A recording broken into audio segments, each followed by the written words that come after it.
Pour prendre soin de ton corps pour autre chose que son apparence, joins-toi au mouvement Imparfait, libre et en santé.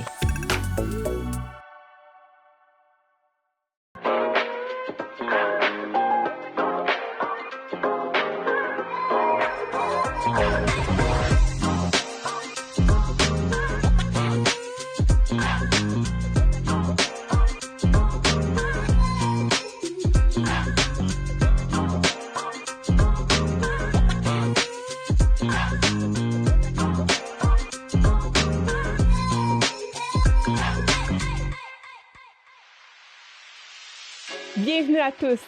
Avec Janie, on va discuter de la réalité et des défis de vivre dans un corps gros. Bon épisode! Janie a été confrontée de devoir perdre du poids pour sa santé. J'avais envie de comprendre sa réalité, connaître son cheminement, les épreuves qu'elle a dû surmonter dans sa vie. Aujourd'hui, elle partage avec nous ses obstacles, mais aussi et surtout, ce qui importe le plus, ses succès. Merci, Janie, d'avoir accepté mon invitation à cette entrevue. Ça fait plaisir. Je suis vraiment contente de te recevoir pour discuter d'un sujet qui est très important dans le cadre de notre série documentaire, qui est « Vivre dans un corps gros ». Donc, toi, tu me racontais que c'est à partir de l'adolescence que tu as eu vraiment une prise de poids, à partir de 11 ans. Oui, c'est vraiment à partir de 11 ans que j'ai commencé à prendre du poids, mais c'est à mes 15 ans, quand j'ai vécu un événement traumatique, c'est là que j'ai vraiment perdu le contrôle de mon poids et de mon alimentation. L'événement en tant que tel, sans rentrer trop dans les détails, j'ai totalement perdu le contrôle de mon corps. Donc après ça a été difficile de me réapproprier mon corps. Puis c'est à ce moment-là que j'ai vraiment tout perdu mes bonnes habitudes, puis que j'ai commencé à prendre encore plus de poids, là. Puis tu vivais dans le fond du stress, ce genre de l'anxiété? Oui, c'est ça. En fait, j'étais tellement anxieuse que je me réconfortais en mangeant. C'est mon médecin qui est là depuis ma naissance, en fait. Fait qu'il m'a vu évoluer, il a vu mon poids aussi évoluer. Fait que là, un moment donné, il m'a dit... Moi, j'avais pas de problème de santé à ce moment-là. J'étais en super pleine forme, puis je remercie la vie pour ça. Mais malheureusement, quand j'étais rendue à presque 300 livres, c'était vraiment le moment que... fallait faire quelque chose parce que là, les problèmes de santé allaient arriver. Les problèmes aux genoux, les problèmes au dos, le diabète. Fait que c'est à partir de ce moment-là que j'ai pris la décision avec mon médecin de m'inscrire pour la chirurgie bariatrique. Ça a pris 4 ans avant que j'aie ma réponse. Pendant ces 4 ans-là, j'ai été voir une travailleuse sociale. J'ai vraiment travaillé sur moi-même à savoir est-ce que c'était la bonne chose à faire. Puis, durant ce temps-là, j'ai aussi déménagé à Sept-Îles. Moi, j'ai toujours habité à Baie-Comeau depuis 26 ans. Puis, j'ai déménagé à Sept-Îles pour mon conjoint. Je me suis retrouvée à Sept-Îles sans amis, sans famille, toute seule. Mon conjoint qui travaillait. Moi, j'avais pas d'emploi au départ.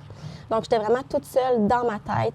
Puis, c'est vraiment là que j'ai eu un mindset de me dire j'ai pas besoin d'opération, je vais le faire moi-même, je vais prendre soin de mon corps moi-même.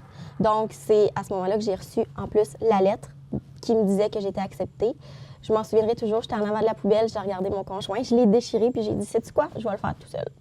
Puis ça a fonctionné, j'ai perdu peut-être 80 livres jusqu'à présent, là. Puis ça fait 2 ans de ça. Quelle coïncidence quand même que le moment où tu décides oui. à toi-même prendre en main ta santé, instaurer des bonnes habitudes de vie, que tu reçois la lettre, oui, tu vraiment. comme, ben, j'en aurais pas besoin. Bien, ma citation a toujours été « rien n'arrive pour rien ». Puis à ce moment-là, rien n'arrivait pour rien.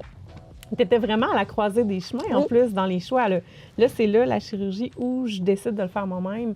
Puis tu as décidé de le faire toi-même. Puis comment ça s'est passé? Qu'est-ce que tu as instauré dans ta vie qui a fait ce changement-là? Premièrement, je me suis jamais privée. Parce que la privation, je pense que c'est la pire chose à faire là, dans les régimes et tout. Je suis d'accord. Oui. Fait que je voulais pas faire de régime. Fait que j'ai commencé à aller marcher dehors avec mon chien. Mais d'après moi, c'est vraiment l'alimentation qui change tout.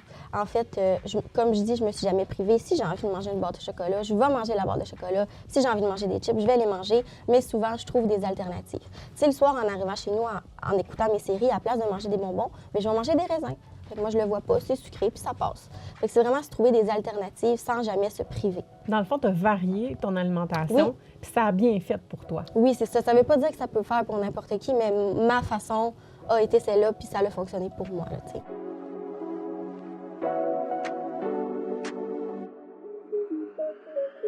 Dans une intervention santé, c'est pas nécessaire de viser la perte de poids à tout prix. Oui, on veut améliorer peut-être nos habitudes de vie en général, mais quand on met le poids comme focus de l'intervention, les actions auxquelles on va penser vont généralement être de l'ordre de la restriction alimentaire. On va partir en peur avec l'activité physique, puis on va oublier plein d'autres actions qui pourraient nous amener de la santé, mais vu que ça n'a pas un impact direct sur la balance énergétique, on va les mettre de côté. Ça peut être assez simple. Si on vise la santé, si c'est ça le focus de notre intervention, on va penser à plein d'actions qui risquent fort d'améliorer notre bien-être. Puis le poids qui va en découler, ça va être notre fameux poids naturel. Donc quand on laisse de côté les gants de boxe et qu'on fait de son corps son allié.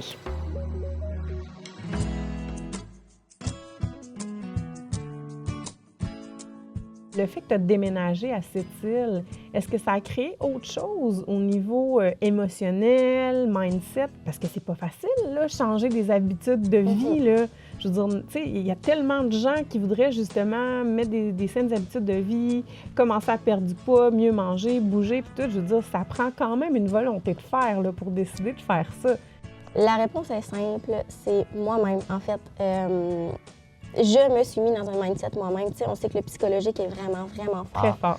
Fait que je me suis mis moi-même dans un mindset de « OK, Janie, il faut que tu te mettes des bonnes habitudes de vie. » Puis pour ma part, ça a fonctionné. Là. Mais il faut vraiment... Il faut pas abandonner, il faut rester dans le mindset puis rester positif toujours, toujours. Mis à part là, la perte de poids que tu as eue, qu'est-ce que ça a changé dans ta vie? Est-ce que tu as plus d'énergie? Est-ce que tu dors mieux? Tu sais, quels autres avantages tu vois? Le cardio, beaucoup. Tu sais, monter mon épicerie dans mes marches, là, c'était de la grosse job. Maintenant, je fais ça comme un pet, il n'y a pas de problème. C'est aussi les vêtements. Je peux m'habiller dans plus de boutiques qu'avant. On sait que les vêtements taille plus sont quand même restreints, surtout en région. Fait que maintenant, j'ai comme plus de choix. Si on retourne un peu dans ton histoire, c'était comment vivre dans un corps gros à l'adolescence? Pour ma part, ça a été encore pire que présentement. À l'adolescence, on cherche déjà de base. On ne sait pas qui on est, on ne sait pas qu'est-ce qu'on veut. Donc moi, pour ma part, j'ai eu l'impression de devoir plus me prouver, de démontrer plus ma personnalité forte pour me démarquer des autres parce que physiquement, j'étais pas dans les standards de beauté. Fait que moi, je l'ai vraiment vécu comme ça. Puis j'ai vécu aussi beaucoup d'anxiété par rapport à ça. Ça peut être des choses vraiment anodines comme j'embarque dans l'autobus, est-ce que je vais avoir de la place pour rentrer entre les sièges? Est-ce que je vais tomber? Parce que voir une grosse qui tombe, c'est tellement plus drôle que voir une mince qui tombe. Tu sais, c'est des choses comme ça. La semaine passée, je voulais aller faire de la tyrolienne avec mon ami. Je me suis demandé, est-ce qu'il y a un poids maximum? Est-ce que je vais être capable de faire la tyrolienne? Tu sais, c'est toujours des petites pensées comme ça, pas le fun qu'on a, puis qu'on n'aurait peut-être pas en tant que femme mince, mettons. Oui. Je compatis avec toi parce que moi, j'ai vécu les deux. J'ai été mince une bonne partie de ma vie, puis j'ai pris beaucoup de poids dans les 5 dernières années. Puis avant, je me posais pas ce genre de questions-là, mais dernièrement, je me suis surpris à me dire, si je m'assois là, ça tient-tu mon poids? Est-ce que je rentre à telle place? Ou de m'asseoir dans un banc puis faire comme, voyons, je suis donc bien serrée. Oui. Je n'étais pas serrée avant quand je m'assoyais, mettons, à l'aréna. Puis de faire comme, oh, OK, quand même, tu sais. Puis je me mets à la place des gens qui vivent ça depuis toujours. Fait que, tu sais, est-ce que ça creuse un fossé, dans le fond, entre les gens minces et les gens gros? Est-ce que ça crée 2 clics pour toi? Non, vraiment pas. Les personnes considérées comme minces, comme tu dis, tu n'avais pas ces pensées-là en étant mince. Fait qu'ils n'ont pas ces pensées-là, eux autres non plus. Ils ont peut-être d'autres choses à gérer, d'autres choses à penser que nous non plus, en tant que gros, on comprend pas non plus, tu sais. Chacun a nos problèmes, puis chacun a nos façons de voir les choses, mais c'est pas une compétition. La grossophobie, c'est un terme qui est nouvellement apparu dans notre vocabulaire et c'est important de le souligner et de le reconnaître parce que la crainte de prendre du poids, le jugement envers les gens qui ont pris du poids ou qui présentent ou qui ont toujours présenté un corps plus gros, c'est malsain. C'est malsain autant auprès de la personne qui est victime de cette discrimination-là, autant que pour la société en entier. Ou pour la personne, on observe vraiment une diminution de l'estime personnelle, des comportements qui deviennent malsains, qui résultent finalement de la grossophobie, de la discrimination que la personne reçoit envers elle-même. Il y a des gens qui ont des corps minces, mais qui peuvent aussi présenter de la grossophobie et pour eux aussi, c'est malsain parce qu'ils peuvent faire des actions qui ne sont pas nécessairement saines, qui ne vont pas vers leur santé par peur de prendre du poids. C'est quoi l'autre pression sociale que tu as vécue pour correspondre aux standards, même si tu vivais dans un corps gros? C'est quoi la pression que tu te mettais toi-même? Bien, en fait, j'avais l'impression de toujours être belle et bien arrangée. J'avais l'impression que si je me mets belle, si je fais vraiment attention à mon apparence, à mes vêtements, à mes cheveux, j'avais l'impression que j'avais plus de valeur. C'est comme si tu devais prouver que tu prends soin de toi, dans le fond? Même si je suis ronde, exactement. Ouais. Vraiment. C'est très triste C'est vrai de devoir faire cette preuve-là. C'est vrai. Depuis que tu as perdu du poids, est-ce que tu as l'impression que tu es plus attirante, que tu as plus de compliments? Effectivement, depuis que j'ai perdu du poids, moi-même, je me sens plus attirante, mais j'ai plus de compliments des autres. Je vois que j'ai plus d'attention des autres, puis des garçons surtout, parce que, je vais dire quelque chose, beaucoup de garçons aiment les femmes rondes, mais ne sont pas capables de l'assumer, donc le font en cachette. Tu l'as vécu, toi, Je ça? l'ai vécu au secondaire. Des garçons qui me disaient « Hey, on va coucher ensemble, mais je veux pas que t'en parles à personne. » Puis moi, je sais que c'est parce qu'ils avaient honte d'avoir couché avec une grosse, tu sais. Puis ça m'est arrivé assez souvent, oui. Comment tu prenais ça ou comment même tu prends encore ça aujourd'hui, ce fait-là? Là, j'ai mes limites. Puis, comment je pourrais dire? Je le voyais pas, je vivais un peu dans le déni. Pour moi, c'était comme « OK, le garçon-là veut coucher avec moi, ça veut dire qu'il me trouve belle. » Fait que ça m'augmentait peut-être un peu ma confiance en moi, de me dire « OK, il a honte, mais en même temps, il me trouve belle parce qu'il le fait avec moi, tu sais. Ouais. C'est vraiment... c'est triste comme façon de penser quand on y pense, là.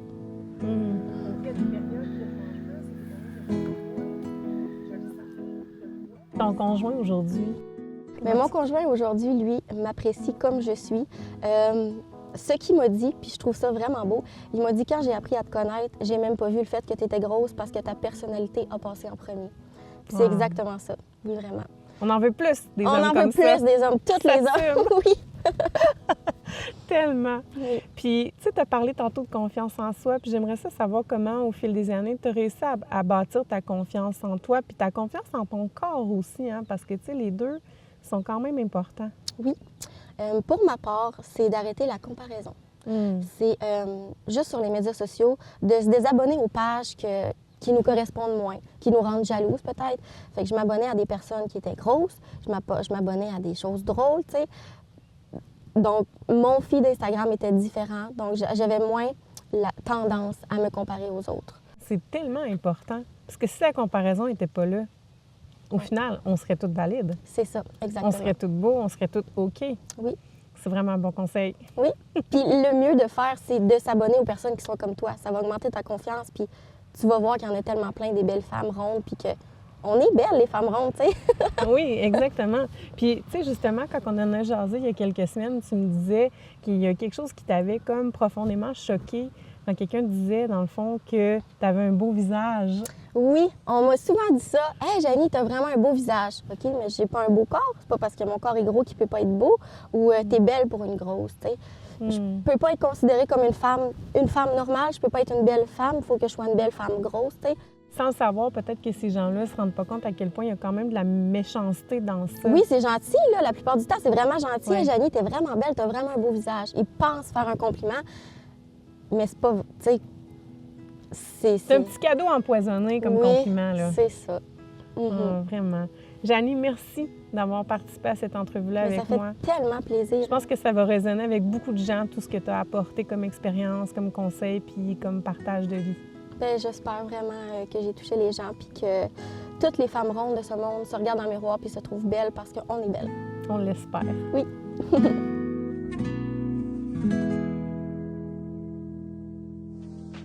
Pour moi, l'histoire de Janie démontre quelque chose de très fort et c'est cette résilience qu'on a tous et toutes en nous. Même si on ressent une pression sociale de ressembler à un certain idéal de beauté, on a la capacité de se reconnecter à soi, se reconnecter à son corps et s'aimer pour autre chose que notre apparence. À bientôt!